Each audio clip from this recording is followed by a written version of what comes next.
Okay, hi guys. Very good afternoon to everyone here in India. I think a bit late evening to fans who are joining in from Malaysia because we have a special guest in the show today.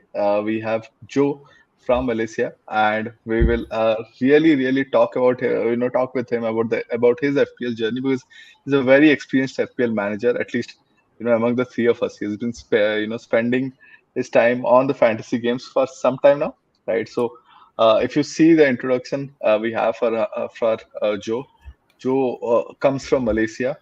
He's been playing fantasy football since the early 2000s, and a really experienced FPL manager. Last year ended in the top 10K. 9K was his rank. He's spent six top 1%. Seasons in the last 8 seasons. So very consistent manager, and having a good season so far. Joe, right? Yep, 105K so far. yep, How yep. are things looking for you? Enjoying the season? Um, yeah. It's quite interesting season so far. So, um, yeah, two more weeks to the to the World Cup. So after that, everybody will be on the level playing field again. We'll all have wild cards, so it's going to be another interesting season. Correct, correct. There's a mini break that we have in between, right? Who are you supporting for the World Cup?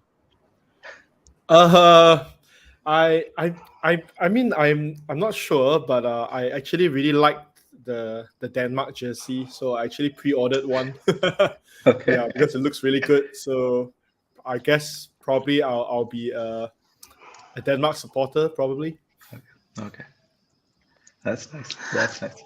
And So, before I Joe, forget, just want to take, oh, sorry, Sankalp, just want to no, take so back to FPL things.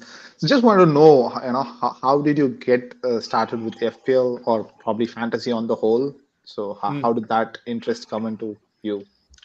So I think if you look at the screen, I initially started with Yahoo Fantasy Football. I think during then I was in secondary school. Um, I can't really remember how I stumbled upon it, but I think because my friends were playing it as well, and I think if you played the Yahoo Fantasy, it's much more complex as compared to the FPL that we have now. We have points for shots on target, we have points for corners taken, okay. tackles, blocks, and things and so on. So it really actually started my interest in fantasy as a whole. And when the official FPL started, me and my friends we moved to the official FPL, and I've been playing ever since. I only discovered uh, FPL Twitter probably about 2 to 3 years ago, which actually made me more serious in the game because I was just competing with friends. I had no idea where people actually look at the overall rankings. So I mean, then after that, one by one, my friends stopped playing, and I started to look for other communities, and I found the Twitter community, and it's been a great experience ever since. Yeah, 25 around Fantastic. 25,000 followers now on the Twitter page, right? Yeah, just slightly below that. Yeah. Yeah, there's a lot of fans, especially for your memes, right? I love this. I love the memes.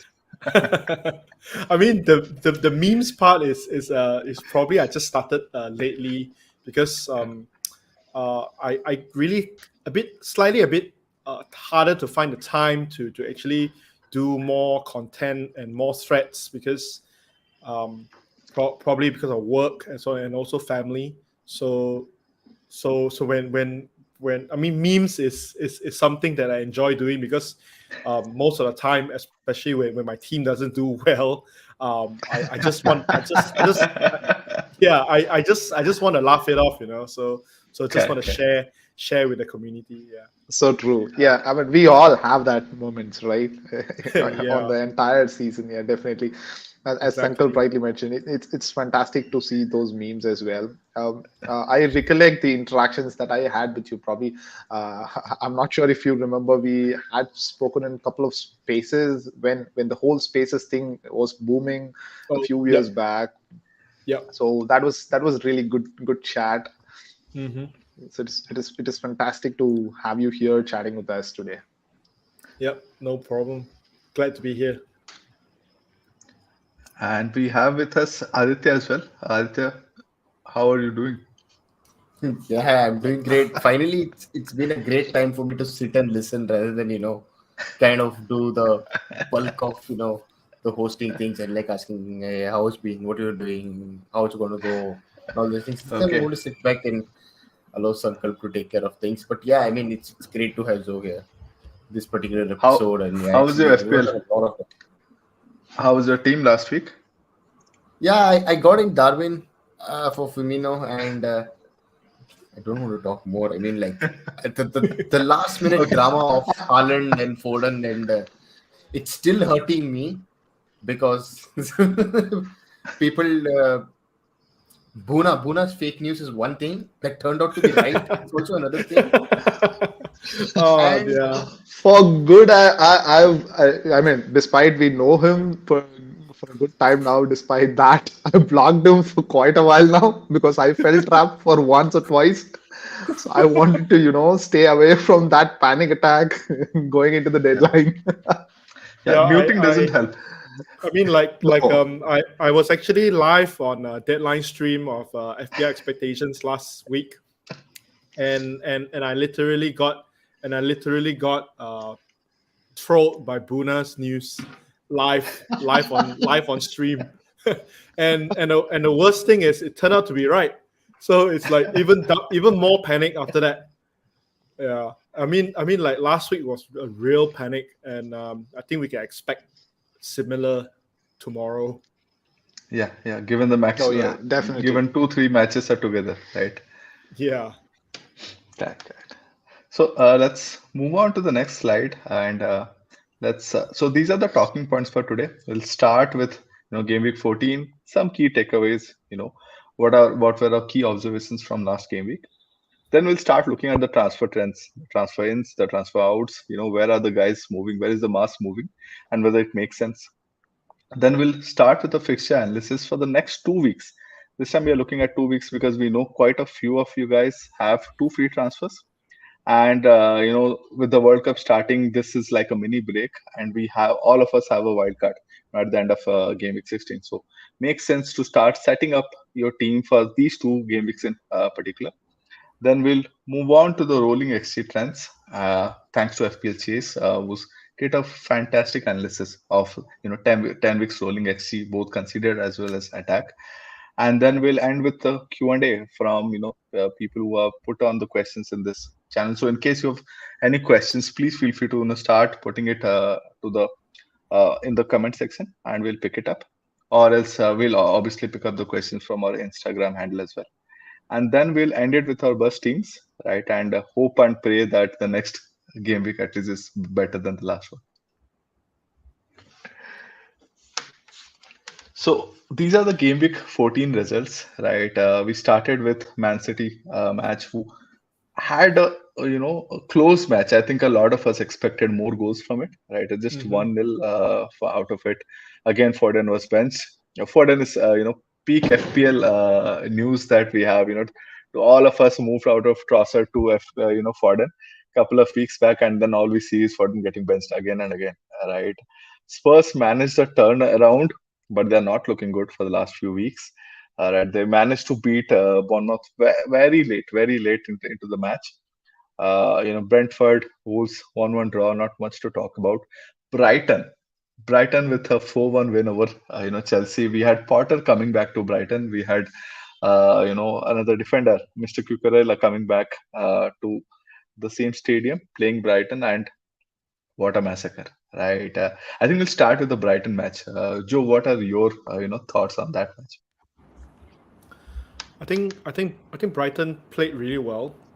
Chelsea defense was really shaky. They even scored 2 own goals. So I'm not sure whether is it because injuries with the team or but somehow this Chelsea defense it's not looking solid at the moment. So which is why a fixture against Chelsea for game week 15 and 16 is actually not too bad in terms of attack. I think we have Arsenal playing against Chelsea on Gameweek Yeah. 15, and also Newcastle at Newcastle home at home. against Chelsea. So Chelsea is not as solid as we thought. And I think the previous game week before this, Kepa had to bail them out with some amazing saves, but unfortunately, I think he's out as well. Yeah. So yeah, I think Brighton played really good football under this new manager, and Trossard is their main man at the moment. So yeah, I mean, I wouldn't say it's a surprising score, definitely, but I probably in the end you probably don't feel that surprised that it ended up like this. So, but yeah, we'll see in game 15. Yeah. So Suresh, do you still have Trossard? Did you move him out?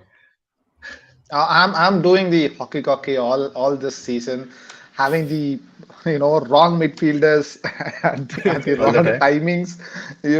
I had Trossard, I sold him. He went on to score a huge haul. I brought him back. He went on a drought. I sold him back, and he again starts scoring. So that's been my association with Trossard this season. It's really I mean, my midfielder choices have been going mad this season. But getting back to Brighton Chelsea, as you rightly mentioned, this was one hell of a game. I couldn't watch it live, but I came back, watched the replay of this game. But I never expected this sort of a scoreline, to be honest. I thought it could be a tight game. Probably, Brighton could come back and pull a point away from this game. That was my expectation out of this game.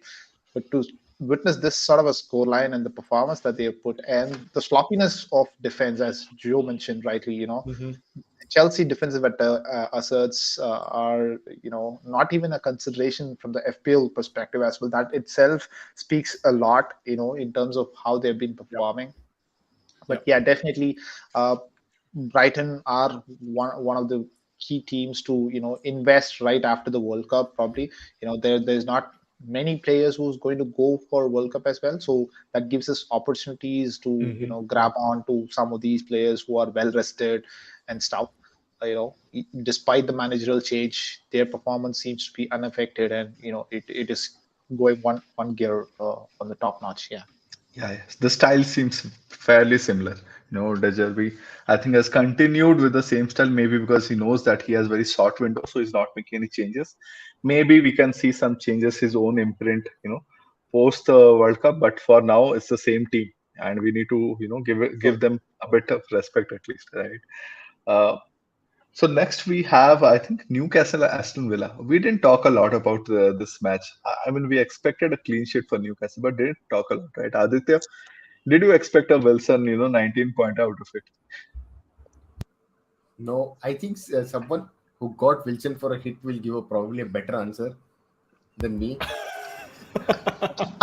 So I'll come to him. I'll come to him. I just wanted to check because we spoke, and we talked about Almiron, we talked about Trippier, and we talked about Trippier captaincy as well. Something that is hurting me a bit because that could have been a very good, key critical point in that game, right? But we didn't talk about Wilson, right? So coming to you, Joe, what was your thought? Why did you get Wilson? We didn't have a lot of sample space for sure. Yeah, okay. Maybe I'll just give a background of why I did Wilson. I think it was during last week's stream where I was talking to my host of the stream, Craig. He asked me a few questions. Like, for example, the first one is like, who do you really want in your team but you couldn't get? That was I think one of the questions that he asked, and the first name I said was Wilson, because Newcastle playing against Aston Villa. Yes, Aston Villa won 5-0. I think the game week before, but they, it's not really they haven't turned the tide yet. It's still Aston Villa. Yeah, it's still Aston Villa, exactly. And Newcastle top form at the moment, both in attack and defense, and they are really, really strong at home. So to answer that question, I immediately told immediately told him. I said Wilson. Wilson is probably the highest. I mean, the top choice player that I would want in my team, but I couldn't get him because I already did a transfer. I think I already brought in. I sold Bowen to Saka. So then what happened was during the stream, just before the deadline, we had this the leak and the team news started circling around the whole community. So then I was saying, screw it, I'm going to do, because I had Solanke as well. So I had no idea whether Solanke is fit enough to start. And then Foden is being benched and Haaland is not in the squad. So then what I did was just 5 minutes before the deadline, I sold Solanke and brought in Wilson. But then when I clicked confirm, the website crashed. It was drama all around. Yeah, so I tried to refresh so many times and it didn't work. So suddenly I had a glimpse of my team. I still see Solanke inside. I said, oh no, I don't have Wilson. Then after that, I couldn't check the team anymore because it's already deadline. So after that, when the dust settles and I could log in to look at my team, there he is, Wilson, first sub on the bench, because I couldn't even had the time to put him in the team. So Haaland, went out and Wilson subbed in. So that was like imagine Haaland coming on for a 1 minute cameo. Yeah, exactly. Joe would have lost it. Yeah, I would be like so devastated. Some TVs would have been broken for sure. Yeah, definitely. So yeah, I was really fortunate that the transfer went through. But I never expected, to be honest, Wilson to get 19 points. That's huge. Yeah. I was just expecting maybe at most he get like 1 goal or 1 assist or something like that. Yeah. So that the was flip really... side, Joe. A similar way of looking things at. I went the other way around. So I was transferring Mitrovic out for a striker. So all the week I had Jesus on mind. So I brought in Gabriel Jesus. There are 2 things which persuaded me for this decision. One is it was Nottingham Forest at home. So they were kind of like, the team to target that we've been doing all along.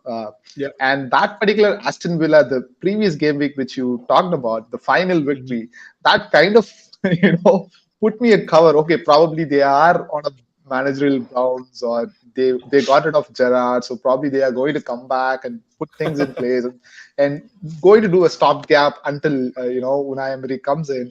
So I didn't really look at Wilson, to be honest. I went with Gabriel Jesus. I was expecting more, and looking at the scoreline of 5-0 for Arsenal, I was expecting more for Gabriel Jesus. That was the logic, but I'm glad that it worked out for most of the Wilson owners, because that he has that in him always. He could come and score these double-digit returns anytime. But I think it's a good forward story, to be honest. My entire takeaway from this story is this is the question we need to ask, on the stream every game week now, right? Which is the player you are missing out on, which you cannot afford? I think this is a question we need to ask ourselves and take better decisions for sure. Yeah.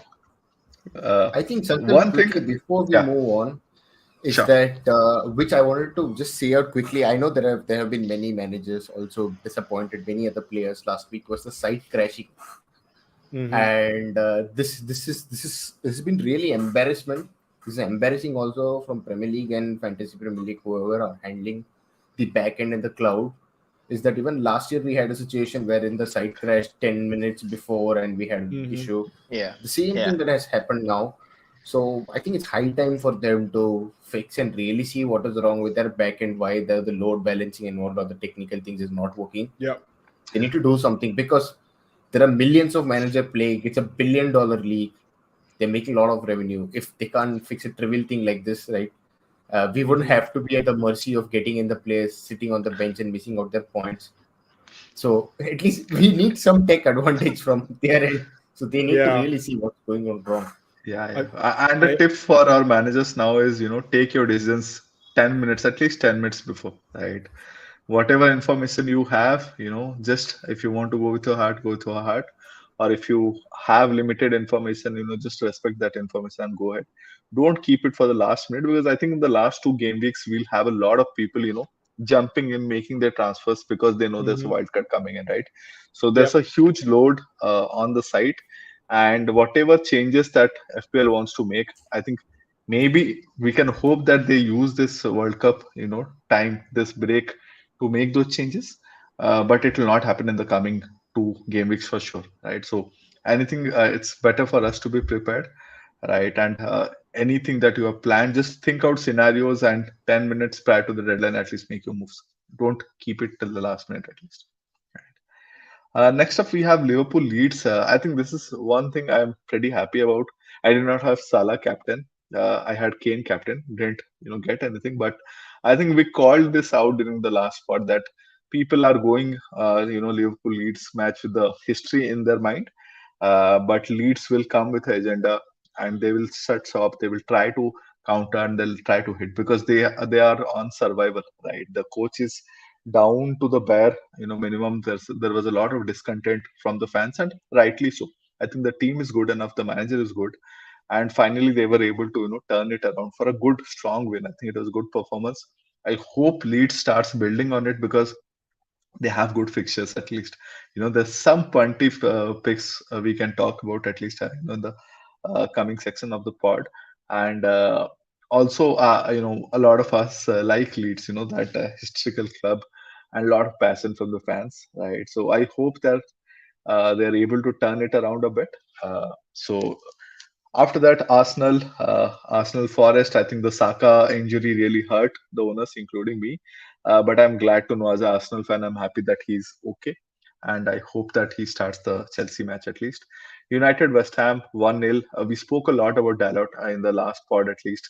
As the, I think, the number one defensive pick that anyone could have made, and again he got the bonus points. He got clean sheet.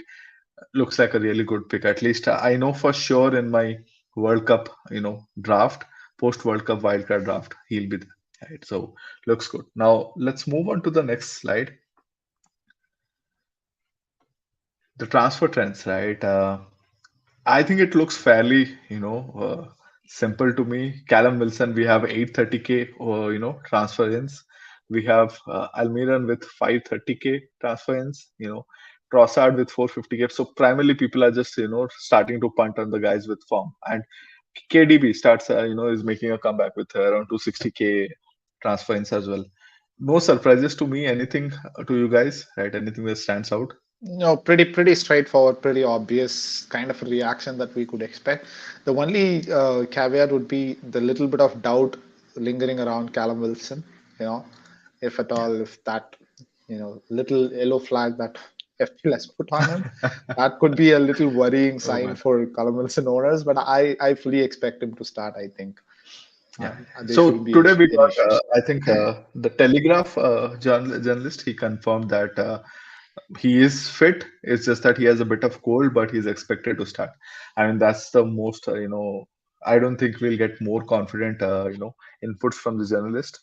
Obviously, seeing that yellow icon, gives you a bit of fear, right in your heart. Like, okay, Definitely. what if it happens again? And I made my move early. Actually, I moved to Wilson. The night the game week got over, I like, okay, let me just do it. They don't have any midweek fixes anyways. Who expected a cold to come? So let's see. Let's move into the transfer routes. Perfect. And if you look at the transfer outs, okay, I'm surprised that, okay, Ivan Tony makes all the sense. 5 yellow cards now suspended. I think fixtures are also not very good. At the same time, Brentford are not looking very strong in attack. I think Ivan Tony is a player that we have been discussing a lot. You cannot predict his returns. You cannot expect a consistency in his FPL returns, right? If you have him, you just need to keep him. And for two game weeks, I think it's makes sense just to move out of someone like Ivan Tony. We have Phil Foden. That for me is a bit of surprise. I understand that he's getting benched. but you never know, Pep, right? So 216,000 managers have moved out Phil Foden. Joe, what do you think? I think just now I think Pep didn't really give much of info. He when the journalist asked him why is Phil Foden being benched, he just answered like quite aggressive, defensive, aggressive style, saying Mahrez has also been benched, Grealish has also been benched, everybody has also been benched before. So I just I just use the players as I see it. Basically, he just says he's the boss, he can do whatever he wants. So Phil Foden is being benched because I bench him, something like that. So I don't think we get any assurance whether Foden starts or not. Especially after he played the full game against Sevilla. So I guess we just once again we have to wait for last minute any any information. So make sure your hands are ready. Yeah. Just fingers crossed and hope that he plays. That's Hope all you. That's all you can do with Pep. Yeah. and hope that you are not Vunaf out. No, that can't happen these days. I've blocked and I'm kind of I've done staying away everything, from but that. he People keeps, bring it to those you tweets will come to you somewhere, on WhatsApp groups, on on WhatsApp. Yeah, Insta yeah. messages, right? You just cannot, and there'll be screenshots. So no matter what you've done on Twitter, you will see that, right? So I you mean, can I only mean, hope for it's the No, best. these days I tend to check the ID, but the initial few seconds, that gives a jerk. I mean, That still gives me a shock. if you block him and people send you screenshots, it's even worse because you can't check it yourself. Exactly. That's And how. So next we I have mean, Zaha. it's yeah. Just before Zaha. Okay, yeah, Zaha is 204K, but I'm quite surprised about Haaland being transferred out as well. I mean, yeah, we know that he was not there in the squad, and eventually he is back in training. I'm a bit Yep. surprised how who's transferring, probably the recent owners of Haaland transferring him out. I'm Mm-hmm. not sure. The ones who are holding him from Gameweek 1, probably they are still very much reluctant, I would say. There's a huge Mm. value tied up in there. He Yep. could pretty much start or probably come off the bench this week as well. They've got two really good fixtures. So he can do a lot of damage. I'm a bit wondering, the 134K transfer out for Allen is a bit confusing to me, to be honest. I mean, yeah, you're probably not sure who they brought in, but I would say maybe some of them, especially those with two transfers, they probably move to KDB, maybe. Probably. Yeah. Yeah. Similar thoughts. I think if you have someone like Haaland and Foden, right, maybe you move to a KDB and take that money, out. You downgrade to a Callum Wilson itself, right? Makes sense as a Yeah. combo, right? Yeah. Yep. Team value, I know it hurts you a bit, but I think given the season that we are having, we are not putting a lot of money in the defense. There are a lot of value choices that keeps on coming, right? Yep. Possible, right? Especially if you're, chasing rank, if you're there in the millions, Oh, yeah. why not? Mm-hmm. Right. Okay, let's move on to the next, section of our pod today. Now, game week 15 and 16, what we have done is we have just sorted, the teams as per the two game weeks, because we know that we have a wild card, and without doubt we have Man City sitting at the top, right? They have two home games. They're playing Fulham as well as Brentford. I think both the games are something that you would like to attack with Manchester City, attackers, right? Then I think is where the surprise starts, right? You have options like West Ham. West Ham have been looking fairly, decent, especially in the defense, right? Do you have any West Ham pick, Joe? Um, I I have Emerson, which doesn't start at all, so he's nailed as my third sub. Yeah. I did have Bowen before I switched to Saka last game week. Um, initially one of my plans was to move Saka back to Bowen for this game week, but Yeah. right now I have other concerns such as Foden and even Haaland, so I'm just withholding that thought at the moment.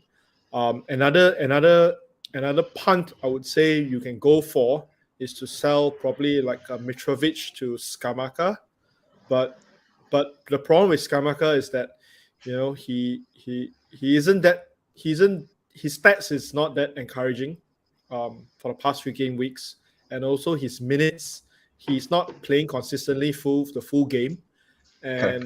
and yes, he's rested in the midweek yesterday, but so was Antonio. So you really don't know who's going to start between them. I think, are they going to continue to share minutes, or maybe even Antonio gets his start against Palace? Nobody knows. So it's a bit of a risk at the moment. It's really a punt, and considering how well Mitrovic did last game week, although he didn't score, he took 10 shots, which is a lot. I mean, if there's only one person who has close to a chance to scoring against City, it will be Mitrovic. So, you know, are you gonna do I sell Mitrovic to get Skamaka? Doesn't really look that tempting, to be honest, at the moment. So probably Bowen and maybe even Benrahma. These two are probably is a more interesting pick at the moment for West Ham. But in terms of defense, Cresswell is looking good again. He's taking set pieces again, and he's nailed 90 minutes almost every game. So at 4.8 million, I think Cresswell is another good pick for the last 2 game weeks. Legacy pick. Cresswell has always been a consistent FPL asset, at least over the last 2-3 seasons. Since Moyes took over. Right. Talking about Bowen, at least, something that we found from our differential blog, at least, is he has a good bias towards fixtures at home. This Yes. season he has had, I think, 3 returns, all of them at home. Last season, 10 of his 12 goals were at home, right? And even in Europa matches, I think he's done well at home, right? So, given the fact that there are 2 matches at home for them, Crystal Palace and Leicester, especially that Leicester bit looks a bit juicy for me. So, I can understand you not wanting to go back to Bowen, but if there are people who want to move out of Foden or Saka, even, if you feel that minutes will be managed, etc., right? If you're looking to punt, I think he's a good shout, logical shout at least to go with. Yeah, and he has very low ownership as well. I mean, yes, he probably lost his penalty duties this season, but last season when he scored most of those goals, he wasn't even on penalty, so he definitely can perform even without being on penalty duties. So if let's say we get confirmation, Foden and Haaland starts, I might look at Bowen to replace. I mean, as a transfer. Makes sense. Spurs are not looking very good. Suresh, what are your thoughts about Conte's team?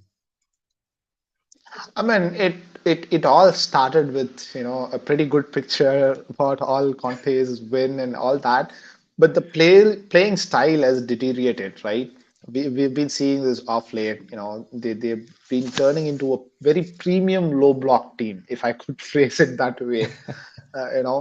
That's how they are turning out to be, particularly when they are facing the bigger teams, or the big six as we call them. So I'm not really interested. Kane is the only one who's been consistent, with his performance as well as FPL, but the price is hefty, and when you have someone like Haaland, throughout the season, many did not even concentrate picking Kane. Probably someone could have let go Salah and could have gone, double premium up top. So that was one possibility. But apart from Kane, I don't think, from an FPL perspective, I don't think there's any real options. There was all this, huge foray for Perisic, but I've always stayed away from Perisic because of the minutes, of the risk in the minutes that he's going to get. So I really don't think there is any scope of from an FPL perspective for Spurs. Understood. Now, talking about, under the radar picks, right? Leeds face United, Bournemouth at home this game week. And then they travel to Tottenham away. Again, we have been discussing their Tottenham defense is looking a bit shaky. They are conceding goals now, right? They're conceding big chances for sure, right? So, Aditya, what are your thoughts? Do you think, any one of Aronson or Harrison, do you feel 2 weeks punt makes sense? I think I would go with Rodrigo. He's the only player probably I would go for. I've had Aronson previously before a wild card in game week 13. I had him for the last 4 weeks, wherein he just got me one assist point. But yeah, he does make those runs. I mean, they play well, but their end product and output was lacking, and that's why they were losing games despite of even playing well. So, with regards to that, yeah, Harrison, Aronson, both are good players. Probably from Leeds, I think the best is Rodrigo. There's nobody else you really want to go at this point. Makes sense. Makes sense. Joe, you agree? Do you have any, thought again of playing a hokey pokey? Say, you get the news that Wilson is not playing. Would you want to move out? I mean, if Wilson doesn't start, then I'll probably be in trouble. I really not sure what to do. Probably we'll have another last minute panic again. But I think Wilson, he should be fine. Correct. Should be fine. But yeah, I mean, if you want to go for, I agree with Aditya. Yeah, Aditya. If for Leeds assets, I think Rodrigo is probably the person to go for, because since Sinistera is out of the squad, so Rodrigo is probably the only Leeds player worth considering at the moment. Correct. My only worry with Rodrigo is he's taken out very early in the matches, right? So Yeah. Bamford is now available as an option, and you see, the player being taken out, and that's a big problem. Like we're discussing for someone like Skamaka, right, who plays for 60 minutes, and then Antonio comes in, right? And Yep. that's the problem when a team has two good strikers, right? The one playing, even the one starting, does not play for the entire 90 minutes. 50, 60 minutes, you would ideally want to go for a guy with a bit more minutes under the belt at least, right? Any other team looking, standing out for you? Newcastle, we all are, I think, with 2 to 3 Newcastle assets. So, Joe, they have Southampton away and then Chelsea at home, right? What do you think? How will things turn out for them? For Newcastle, you mean? Correct. Yeah. Yeah, I think Newcastle will continue to do well until the World Cup.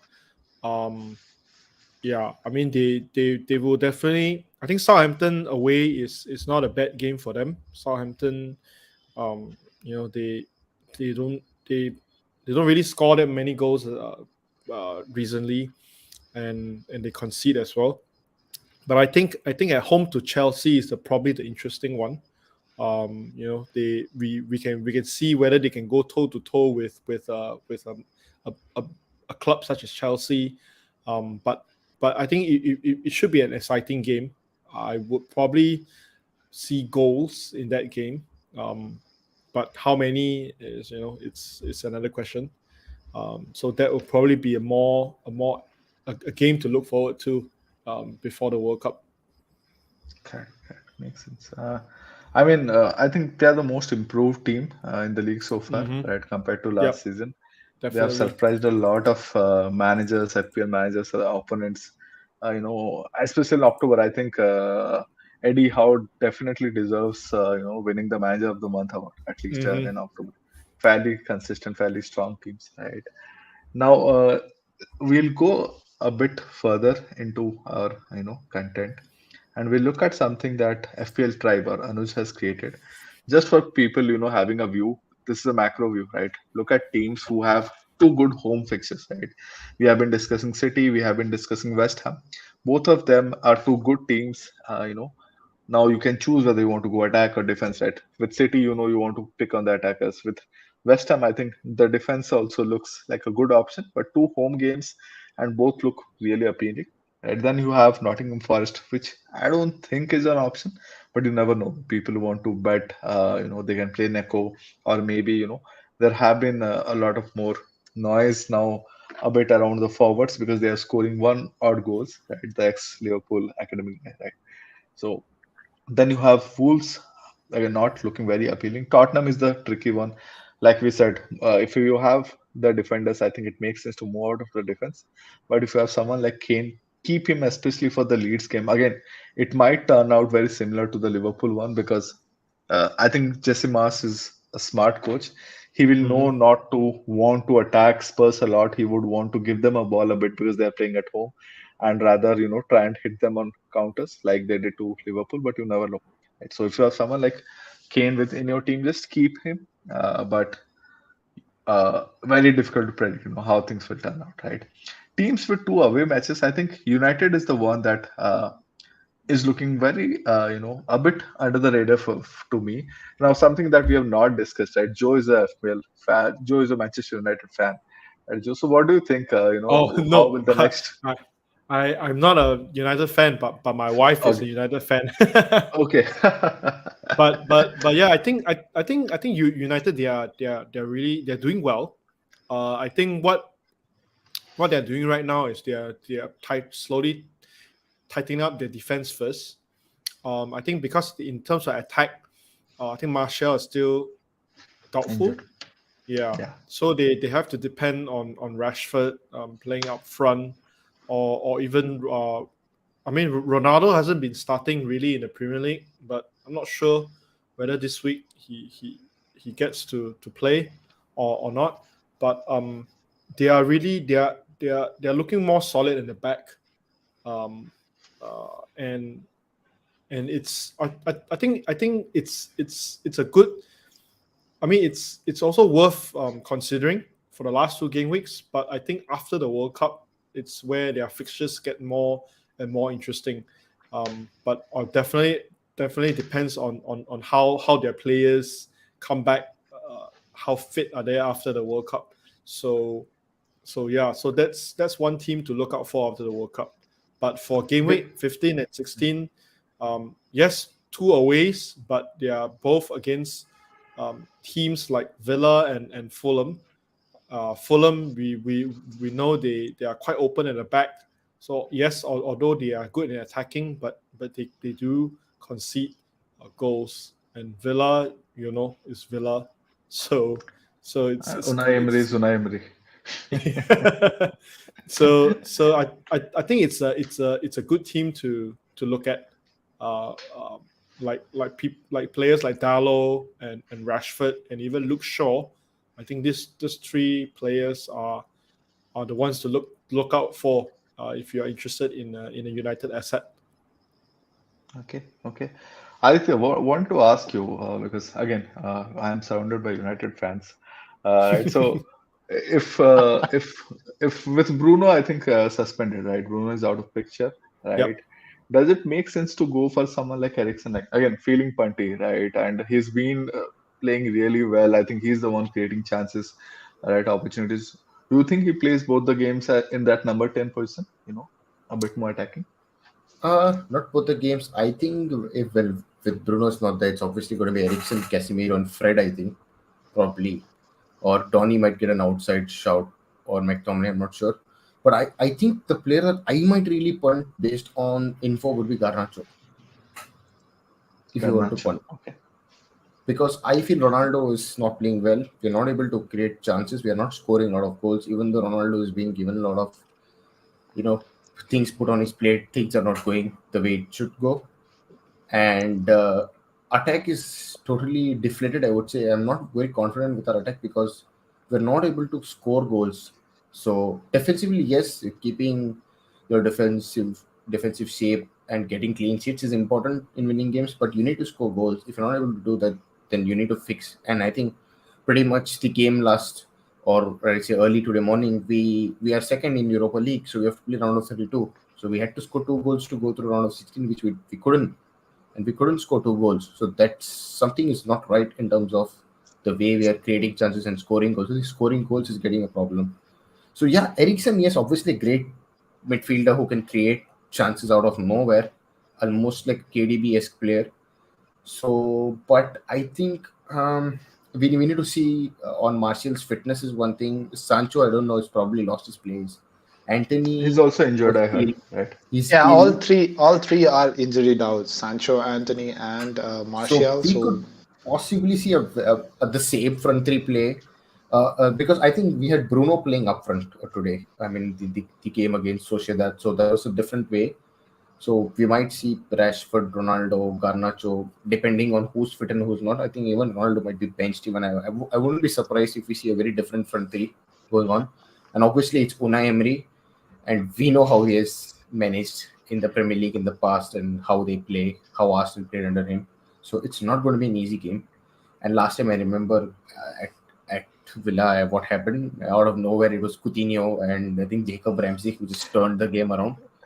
So Correct, correct. United generally play well at Villa Park, but we need to score goals. That's more important. So as a United fan, again, I will not get overboard. I'm not very confident with the attack. Okay. One thing I noticed is when Ronaldo plays that again, Ronaldo might not be the guy in form, but I think what helps Rashford is he likes to play in that wing, right? He likes to play in the half spaces. He likes to, hit on the counters, right? I think playing in that number nine zone doesn't help him as much as coming in from the left area and try to attack the spaces, right? So that's something that Ronaldo's presence I think has helped Rashford a bit. And if he doesn't play, and again Rashford goes back to number nine, then I'm not as sure as of him as a FPL asset. What do you think, Suresh? now, as a Rashford owner for the past 4 weeks, I kind of agree and disagree to that. Okay, Irrespective of the places, he's been playing. He's been blowing hot and cold. I would say, yeah. On pitch performance seems to be really good, but where the problem arises is with his finishing. Where he wants to dribble past a couple of players, go do all his tactics around the defenders and all that stuff, but he ends up shooting at defenders. That has been his biggest problem for a while, but he really tends to try to overcome that. One of the points that you made, that really helps, getting Ronaldo as a striker, but unfortunately even Ronaldo is a bit leggy.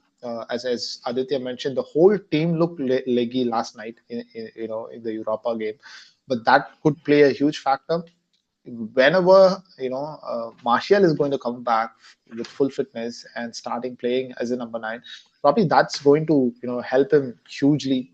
The link up play between those two was working wonders a true. couple of seasons ago, where we could have seen Right. a double digit attacking returns for both.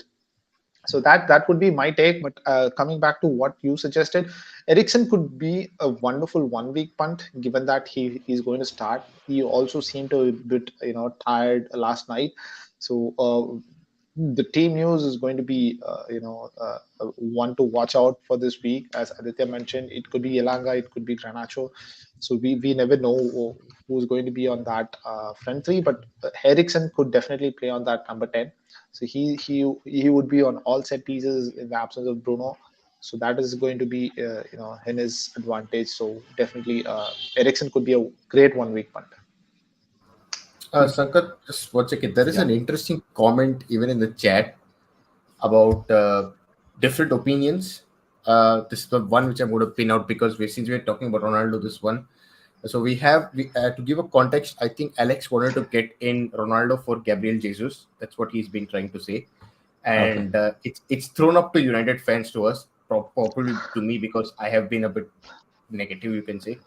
How can you say our attack isn't good when we played Chelsea, Tottenham, Newcastle, and West Ham, all defensive? Yeah, I agree. See, um, we know when Oh, Martial played, it made a difference. In the preseason is something that we don't want to talk about because that's a total different ball game. But against Everton, when he got injured off, there was some difference. There was some bridge in the attack from the midfield to the forward in terms of creating and scoring. We're lacking that. And I think when Ten Hag very obviously said we need a forward, we need a striker, and that's the yep. reason, right? Obviously, Chelsea game was a different. Chelsea game is something very different where we don't expect to go and score goals. It's a tough game. The same thing. Even Sociedad, yeah, I agree. Away from home, it's a Europa League game. It's a game And that we know the level of bullying that happens on field.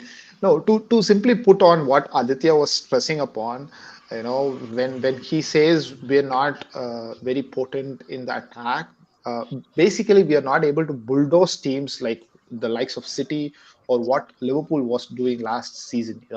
We are not able to go and score like 2-3 goals at a very convenient pace at our own pace. Sit back, relax, take the game to the opponent. Score how many number of goals you want.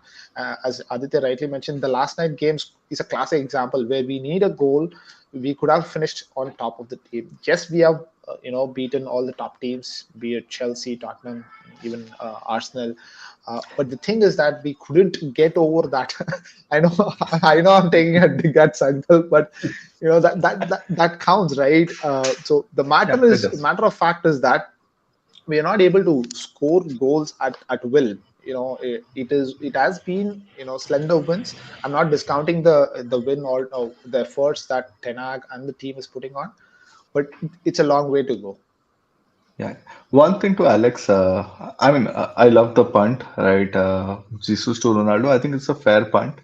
The only two cons for you will be Ronaldo might not start both the matches. I think it'll be too many starts for him, right? And the one before World Cup, they might want to rest him a bit, right? So that is one, tricky area. Second is, the Villa match. Ideally, you would expect that, Villa attacks you and then you can make use of the spaces, right? United are very good on counters, and that's what helped them get that all those big wins against us, against Spurs, and all, and even Liverpool, right? But it's all depends on whether the other team gives you those spaces, whether they attack you, right? So it's a bit early for us to make any assumptions on the Aston Villa. You can hope that since it's a home game and Emery would like to attack, right? But Emery is a coach.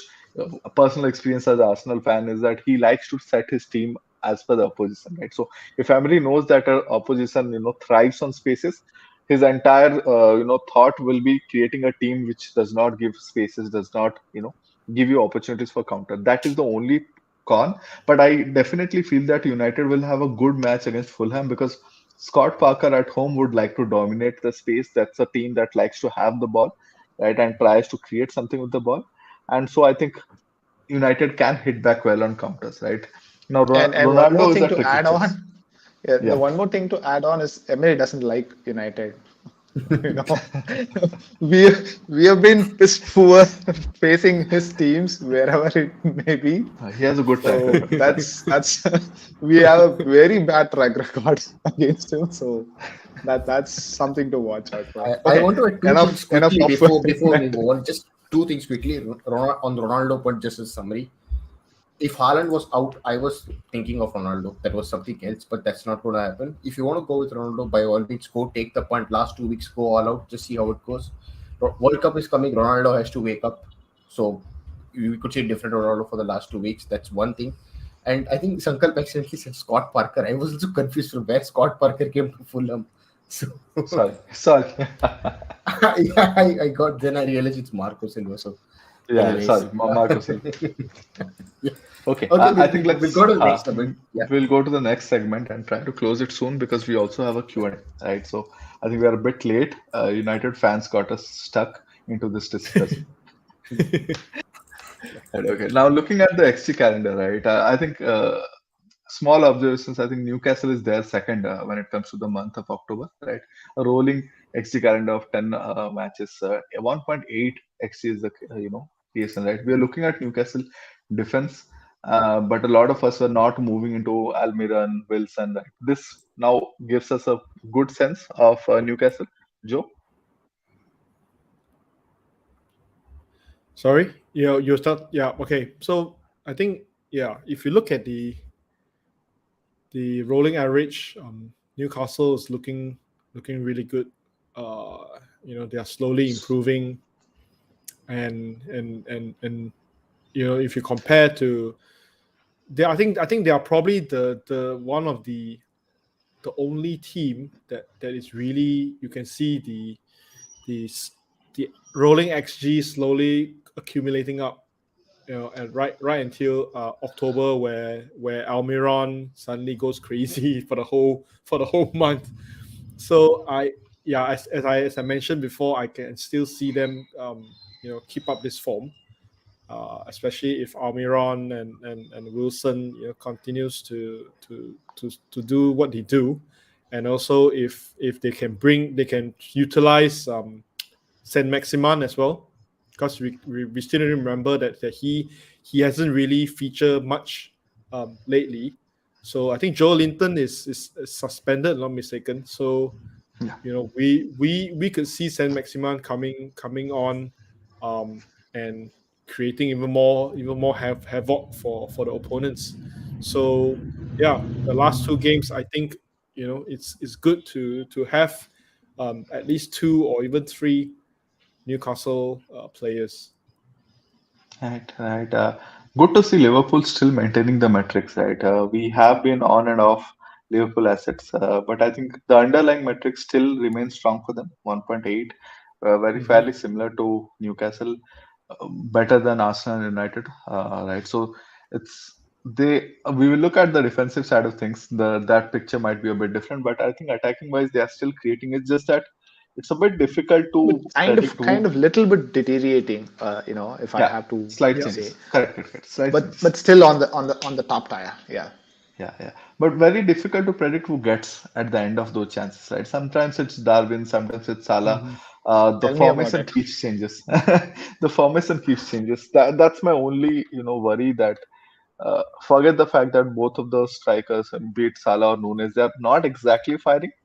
But what adds to the uncertainty is, how they are being used as well. Every game, there are some changes, some tweaks to it, and so that is not helping. If you have some, one of those two players, or if you have both the players, I would say just stick to it and hope for the best because they are turning out to be a differential now. But if you do not have them, it's very difficult to say that with 100% confidence that these are the guys you should go for. While the data says that it's good, there is also con that you cannot predict who's there at the end of it. That's all. Right. I think we can move to the XGC calendar at least. Yeah. Now at the top we have a team that we had forgotten about. West Ham is leading the defensive metrics. Right? A lot of good picks is possible for us. I think we didn't go there. We didn't look at there even in our last pod discussions. We didn't speak about West Ham a lot, but Zuma, Cresswell, I think these are strong defensive options to look at. It need not be now immediately because a lot of our focus is purely on attack. Any attacking changes. But when you go for that post World Cup wildcard draft, I think it makes sense for us to start looking at them as a defender, perhaps, right? Third or fourth defender, depending on the kind of squad you're using, depending on the kind of formation you have. But it's time to give them a bit of respect because they're it's a gradual decrease. It's not like just 1 month aberration or right. They're moved from XGC of 1 to 0.9 to 0.7. They're looking really good. Other than that, I think City, Arsenal, Newcastle fairly good numbers, right? And most of us Mhm. have managed to get at least defenders from uh, two of the three teams at least, right? So there, and good to see United as well. That decrease is now significant, right? From 1.4 when they started in the month of August to 1 now in the last month, and they have played some good teams as well. It's not like they have been facing non-attacking teams. So good to see there are some changes and credits to FPLZhou for creating this metric, right? A nice way of getting a sense of the trend of where we are going, and this is what matters in FPL because catching these trends before they become a reality. Right now it's very easy for me to say West Ham is looking good or Newcastle is looking good, United are looking good, but the fact that you can take a sense of these numbers of these trends and make those points early, that's what moves the ranks at least. Any Yeah, final remarks, Joe? yeah. I think it's something interesting. You can see who's at the second bottom, second last. Yeah, I missed that.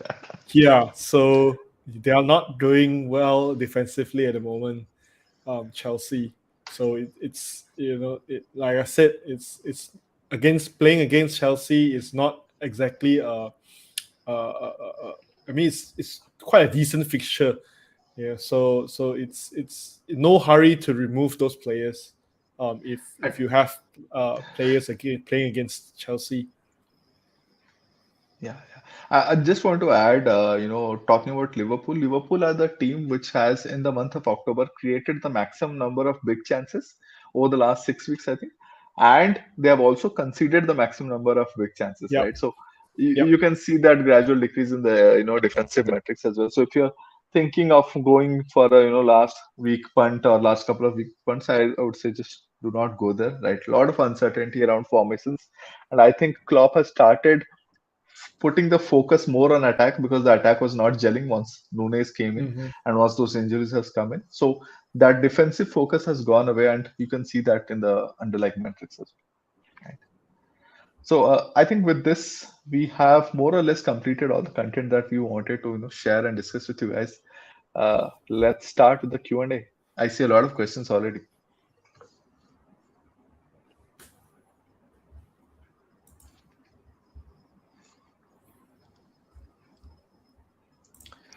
Would it be recommended to bench Haaland in our FPL teams? Ah, I would say no.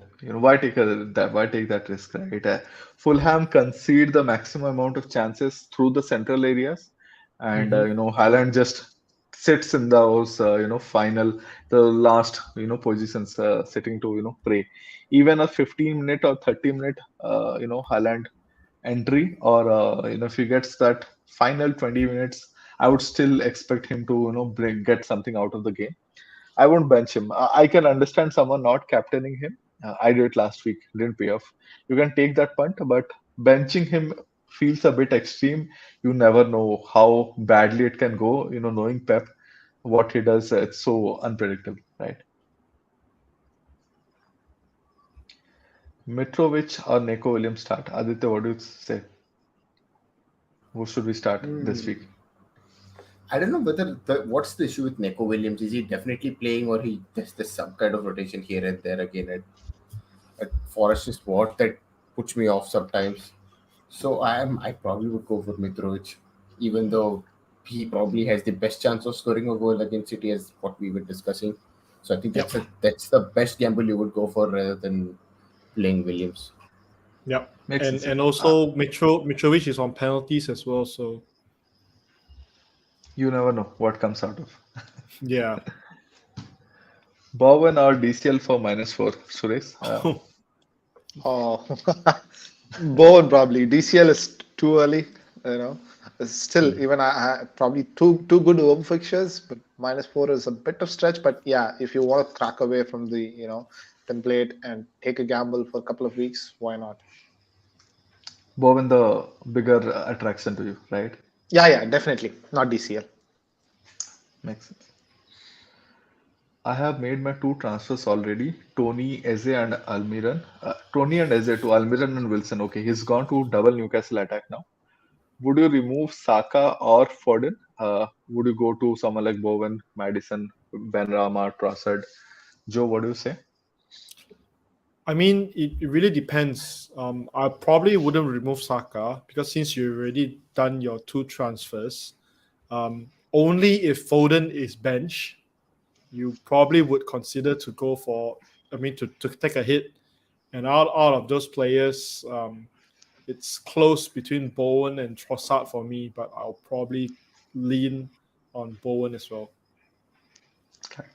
Uh, Personally, I feel Saka starts, and again, like we Yep. said, Chelsea defense does not look good, and Saka does have a good track record, right? So I'll not take him out on a hit. I feel it's a bit risky, and I'll never take out a City as it, so difficult unless obviously you get some certain news that Foden is not playing Mm-hmm. again, and in Yep. that case you move out. I think if I move out, I'll go for Trossard. I'll just pick the guy on form. He looks so good. Mm-hmm. The team Yep. looks pretty well gelled in attack. I would Yep. go there. Okay. Right. Trossard or Rashford? Who do we pick? Really struggling to decide. Uh, my I pick think is Trossard. Trossard, right? What do you say, Suresh? Yeah, Trossard. yeah, Trossard easy pick on form. Yeah, Yeah. better overall aspects compared to Rashford, yeah, Rashford still plays good, but I would still pick Trossard. Makes sense. I'm just pinning in the next couple of questions. I'm just finding the questions. So Sure. just give me a second because there are a lot of other comments as well. So yeah. I have Foden and 2 free transfers. I have option of moving him to De Bruyne. Should I do it earlier and captain KDB or wait till it leaks? What if server fucks up tomorrow? I mean, if server fucks up, you can do nothing about it, right?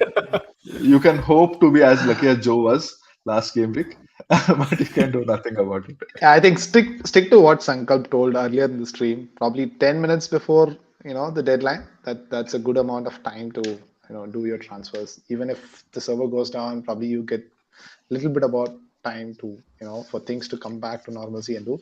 But 10 minutes should do. Yeah, just wait it out, see if you get any news, and then make the moves. But Joe, I feel what I do feel you think? Foden is benched. I feel Foden is benched No, based on what please, Pep come said. on. Benched or not, assuming Foden starts, I don't think Foden plays the next two. He plays one of the two, right? We can hope that this is the one, right? So, Joe, what do you think? Do you feel a move to KDB makes sense with the captaincy, chip on there? Yeah, I mean, yeah. Looking at this situation, he has 2 free transfers, and he have option to move him to De Bruyne. I'm not sure whether does he only use one transfer to do that, or he has to use both transfers? I'm Because assuming it will be coupled with something else. yeah, so it really depends on who. I mean, which 2 transfers is he doing? So if you want security, definitely you can go for De Bruyne, KDB, and captain him as well, because you have 2 transfers. If you want to wait until it leaks, until the leak happens and the server screws up, you burn those transfers. So it really depends on which other transfer are you doing. If maybe you can share more at the bottom. But if both transfer looks good, like for example, I'm not sure. I mean, it really depends. But to move from Foden to De Bruyne, I think it's a fairly decent transfer, because firstly you are getting security of starts and minutes, and if you captain him, it's even better, because your captain's going to start against probably one of the better fixtures we have in the whole season so far. So, yep. Makes sense. Should I transfer out Zaha or Jesus? I have 3.7 million in the bank. I think it makes sense if you know what are your intended targets, right? If you want to move out of Jesus, who do you consider, right? If you already have Haaland, I don't know any other premium asset which attracts me more. From Zaha, I think money does not matter. You can move, to players close by. Trossard, Bowen, or Rashford. I think these are all shouts. Just take a pick from one of them. I think of those two, Zaha is the guy that I would consider more on priority to move, the person out.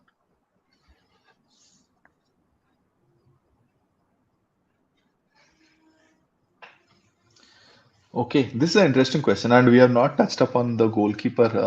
So say person does not have a goalkeeper, right? Which is the best team to attack? Do you go West Ham? Do you go Everton? I would go West Ham. First of all, hi to FPLZhou, good mate on Twitter. Yeah, I would say go on to West Ham probably for a couple of weeks. But I think it's a bit risky. I mean, unless you have the luxury to make a goalkeeper transfer, I think there could be other areas to target. He, Given he that doesn't you have a have. playing goalkeeper. Both of Oh, he him are doesn't have a. both of yeah, yeah. So Yeah, then no other then option. probably yeah, go for someone from a West Ham. I would suggest West Ham, or even if you want to take a punt, go for De Gea. Yeah, yeah. I think fair shout there. I think United have been good in defense. and the fact that there are lot of people with 2 or 3 United assets already. Right? So you have space there. 2 week punt, definitely.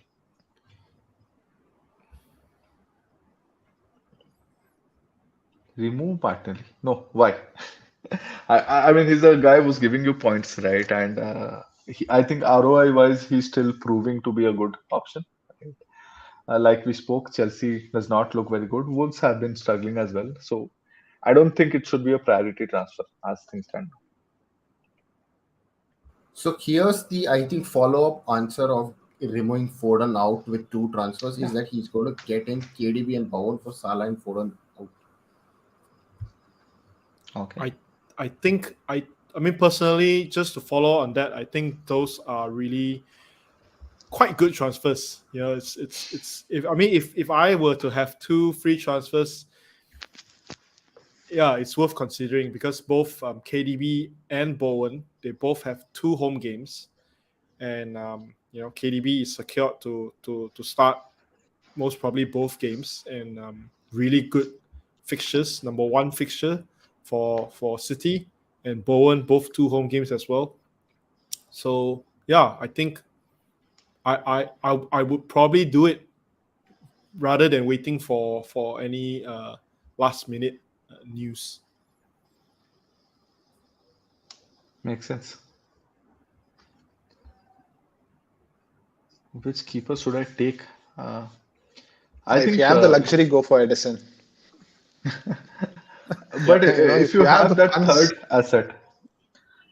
third asset empty, I would like to go for the City attacker, right? If you do not have someone like KDB, go So there. which one do you go, Sankalp? That's the problem. We have the likes of Foden and Allen sitting here, holding our fingers whether they both are going to start.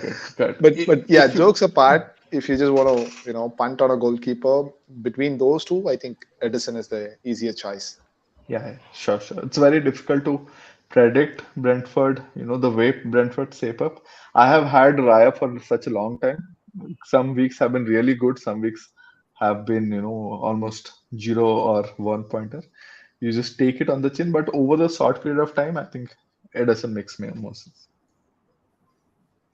I would say Tehe is one option that, as Suresh said, but another player that I would say would be Robert Sanchez. Brentford, Brighton.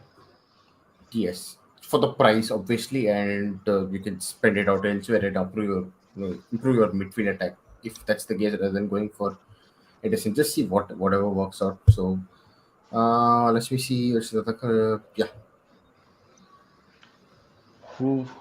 What would be the ideal triple up on Newcastle now? Now, this is a difficult question, right?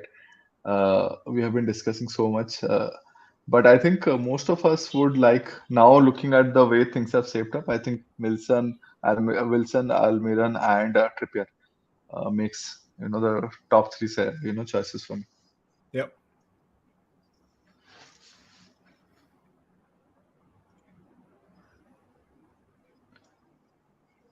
-4, you have Van Dijk out, Mitrovic out, Stones. Okay, I'm not sure whether Stones is completely fit now. He was expected to be back. I think even if he's fit, he's still a risk of rotation. So at least Van Dijk and Mitrovic, both they definitely start. So I probably wouldn't move them out. Correct. If I'm moving out, I think someone like Dalot would make more sense, or West Ham, like we spoke about, with the fixtures that they have. Yeah, Right, like Cresswell. Mm-hmm. Yeah, someone like Cresswell. If you want to go for a City defender and you don't have Kanji or can't afford, I think, if I'm not wrong, Akanji is still playing as a right back, right? For City, and Kanji is playing at the left. Yeah, because so I think Kyle Walker is still out long term. Correct. Yeah. So probably Akanji might be the player who might, or maybe Laporte. That's a very tough shot. I don't know who City is going to play the 2 centre backs for. So anything outside Diaz is difficult, very difficult to predict. Even Ruben Diaz, there is no chance. Even he might be benched. Yeah. You never know. The last game week, you don't know. Yeah. Very difficult to take chances outside Edwards. Yeah. Okay, someone has Sun. Who is the best replacement for Sun? I think money is not a barrier, right? More or less. KDB seems the Yeah, closest option. yeah, Right. If yeah. you still have a space for the third, city asset, I think KDB is the best differential option, as well as one of the leading, you know, point Hmm. givers, at least from the midfield. Any further questions? Okay. Play Mitrovic against City or do Mitrovic to DCL using a free transfer? Suresh? I think play Mitrovic. Very difficult to judge DCL on a single game week, but you never know. He might do a True. Wilson. Yeah. Yeah, I mean You can hope. he has that in him, He did score hat tricks. I think last season was it. So DCL he has that explosiveness in him. But I mean free transfer. It's if you are looking to chase up rank and punt, why not? It's good. It's a fun pick. So but Yeah. yeah, He. DCL doesn't get that many chances, and his stats doesn't look great. It's just purely a fun pick, definitely. The interesting thing is that the question comes from the leader of my mini league. So I don't think he is chasing. I don't think he is chasing the league. We are chasing the league. So I would fully expect him to play safe at this point. Oh, I didn't know that. Yeah. I just realized that it comes from one of my guys.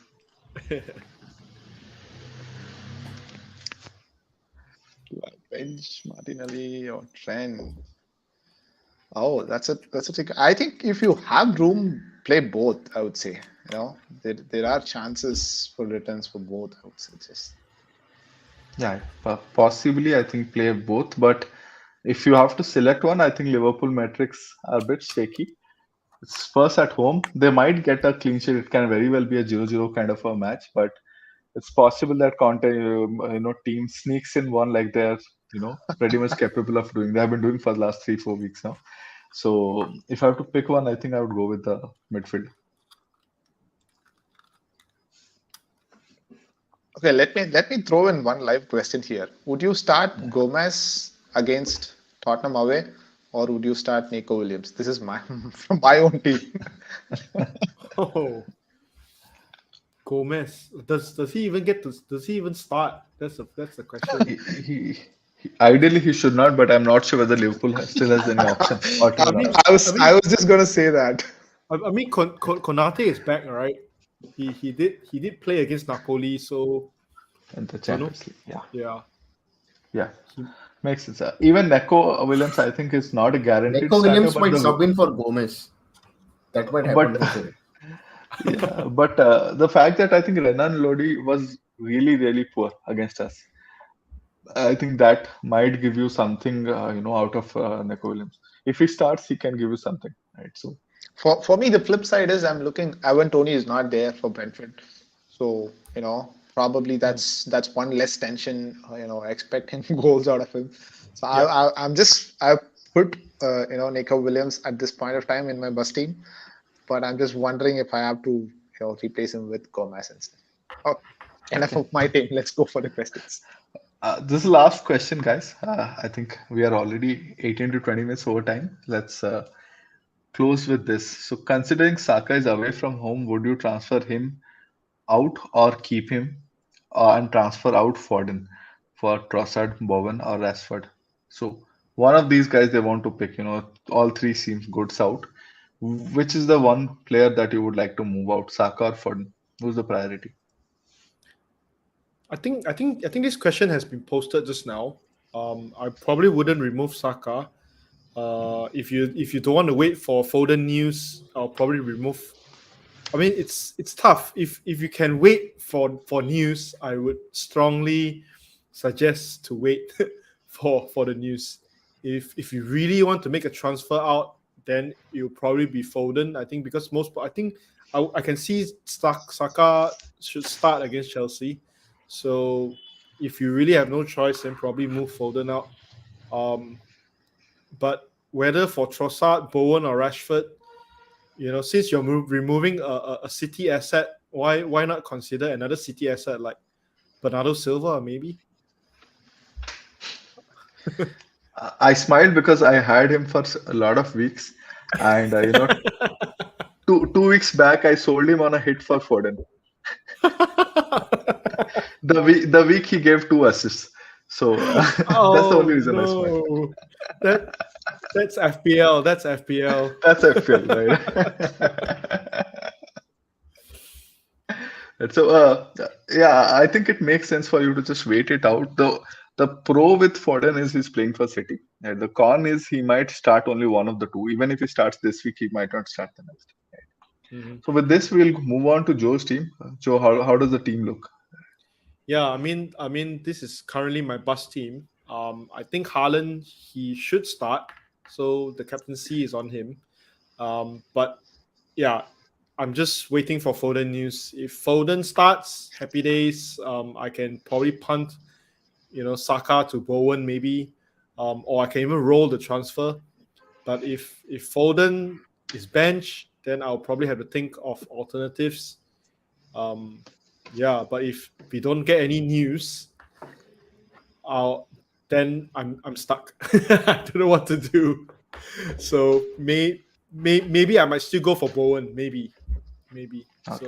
So yeah. So this is currently my team. That's nice. We'll move on to my team. I'm just trudging along, waiting for that wildcard to come in. I've made one move. I moved from Solanke to Wilson. I did that early. I did not know that Wilson might catch a cold. I have one more free transfer waiting for me. Again, I'm still debating. For me, the ideal guy to move out is Zaha. For someone like Bowen or Trossard, I'll take a last minute call. But if I get a news that Foden is not playing, I would sit him out and play Zaha instead. Right? My gut says play. Keep both Saka and Foden. Saka plays both is what I'm thinking as an Arsenal fan. And Foden, even if he plays 1.5 games, I feel that something comes out of it, right? So Zaha is as trap as it comes, and I will be very, very happy to finally get rid of him and never go back.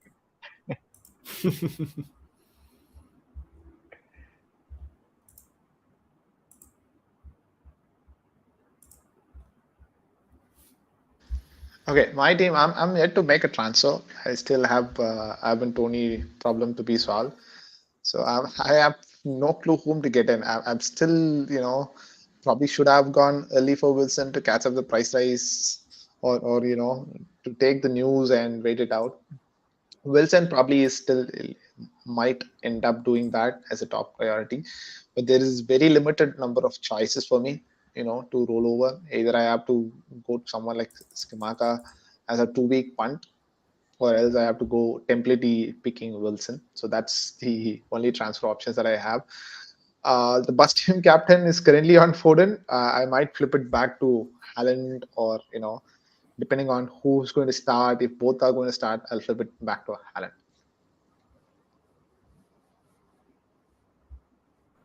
So this is my team at the moment, and yeah, last week I got completely busted with both Foden and Haaland. So this week also I'm hoping something else happens, like both end up starting. So it's all on Foden for me. So if Foden, we get news that he might play, so he stays, and I probably ship out Zaha for Trossard is what I'm looking at the moment. If not, then I might ship out Foden if we get news that he doesn't end up playing. So pretty much that's the only one move I would do. So we're done with that. We just have one question because it's been spammed twice or thrice requesting us to answer it. We'll answer that and then we'll happily wind it off. So Harrison or Andreas? I like the Harrison pick. Dead ending your team.